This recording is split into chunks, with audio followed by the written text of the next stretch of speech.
नमस्कार माझ्या शेतकरी मित्रांनो, शेतकरी दादा यूट्यूब चॅनलमध्ये आपले सर्वांचे पुन्हा एकदा स्वागत आहे। आज आपण बघणार आहे सोयाबीनचे बाजारभाव। परभणी जिल्ह्यातील आजचे सोयाबीन बाजारभाव म्हणजे दिनांक 19 जानेवारी 2025।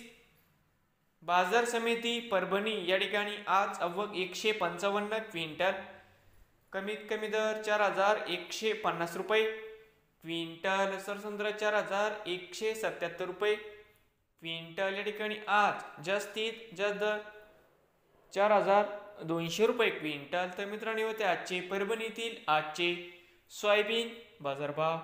नवीन आले असाल तर शेतकरी दादा यूट्यूब चॅनेलला सबस्क्राईब करा रोज सोयाबीनचे व्हिडिओ बघण्यासाठी। परभणी जिल्ह्यातील